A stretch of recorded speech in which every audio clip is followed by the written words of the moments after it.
Welcome to Encyclicals from Dad. My name is Tony Forrest, and I am a dad. I'm just a Catholic dad. I don't know about you, but for me, the three hardest words in the English language are I am sorry. Oh my gosh. Why is it so hard to say that you're sorry? Well, maybe it is because you have to admit that you have done something wrong. And in admitting that you have done something wrong, you admit that you're not perfect and that you're not always right. So it is very, very hard to many times open up and be honest about what has happened.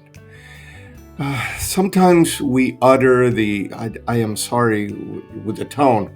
Well, I am sorry. I am sorry that you're an idiot and you didn't understand what I was trying to say. Or I am sorry that you are so sensitive that my comments offended you.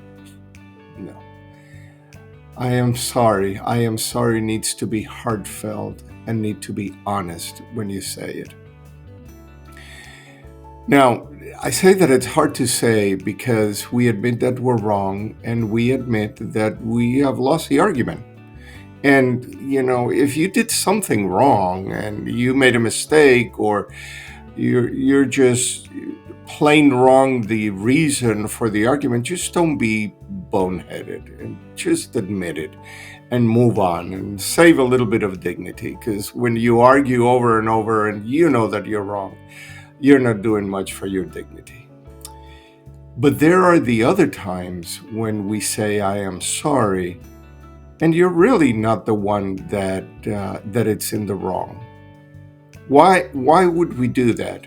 Well, my wife and I, in almost 30 years of marriage, like any marriage, we have a lot of ups, we have a lot of good times, but we have our occasional arguments and disagreements, like any married couple will experience during their marriage. And she is very good at coming to me in the middle of an argument or shortly after an argument and saying, I'm sorry. What does that mean? Is she admitting that she is wrong and that I am right? No. Many times she uses the I'm sorry just to open up the dialogue again, to say, I am sorry that I didn't understand that you were so passionate about this thing, or I am sorry that we argued.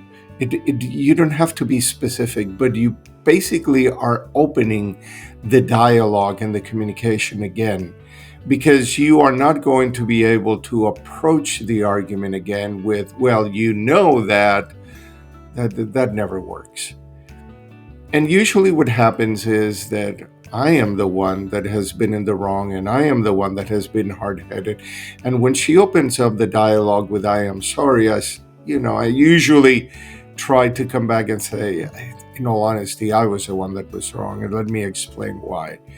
But that I am sorry really calms down the rhetoric and the argument and the fighting. So it is not a bad thing to say, I am sorry. Also, if another person actually does come and apologize because they are acknowledging that they were in the wrong, I am sorry. You're right. I was the one that left the tools out in the middle of the living room. I'm really sorry that I did that. Many times it is worthwhile for the other person to say, I am sorry that I overreacted to that as well. It's a give and take. There's nothing wrong, the thing you think about your ego, well, why should I apologize if I didn't do anything wrong? But if you're having an argument, obviously both of you are in a heated discussion, and you're bound to be sorry about the way that this conversation was conducted and that ended up developing into an argument. So I am sure that in those arguments, we both say things that we regret and that we shouldn't have said. So just because the other individual comes back to acknowledge that they did something wrong, and apologize for it, I am sure that there are things that in the heat of the moment you said that you should apologize to as well. And again, it's a lot softer to say, you know what, honey, I'm sorry too. I shouldn't have reacted that way. It isn't that much better than thank you. I knew I was right. Whew. Have I done that a mistake before? So today it's a short lesson, but it's an important one on the power of the words I am sorry, and don't be afraid to use them, because we are not perfect, because we are all make mistakes. So I have your question for discussion today. Your question for discussion is: do you feel you have denied someone an apology due to pride and anger? That's a very interesting question.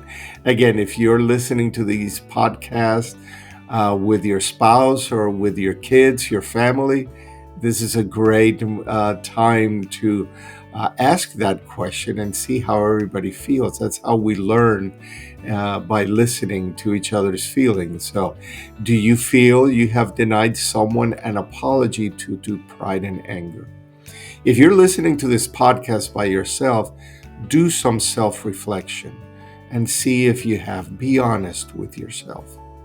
Now, for the assignment for the coming week is, I really want you, if you're in an argument this week with anyone, I really want you to give a heartfelt apology to restart the dialogue. Okay? Soften your tone, take a deep breath, and then let that I am sorry come out, and see how it evolves. You will be surprised. There'll be the times where the other person will say, yeah, I knew that I was right, and walk away. It's okay. Okay. Our ego may be a little bit bruised, but it is okay. But there will be, the vast majority of the time, I guarantee you, that you will soften the other person as well. Anyway, I hope that you all have a wonderful week. My name is Tony Forrest, and this is Encyclicals from Dad. May God bless you.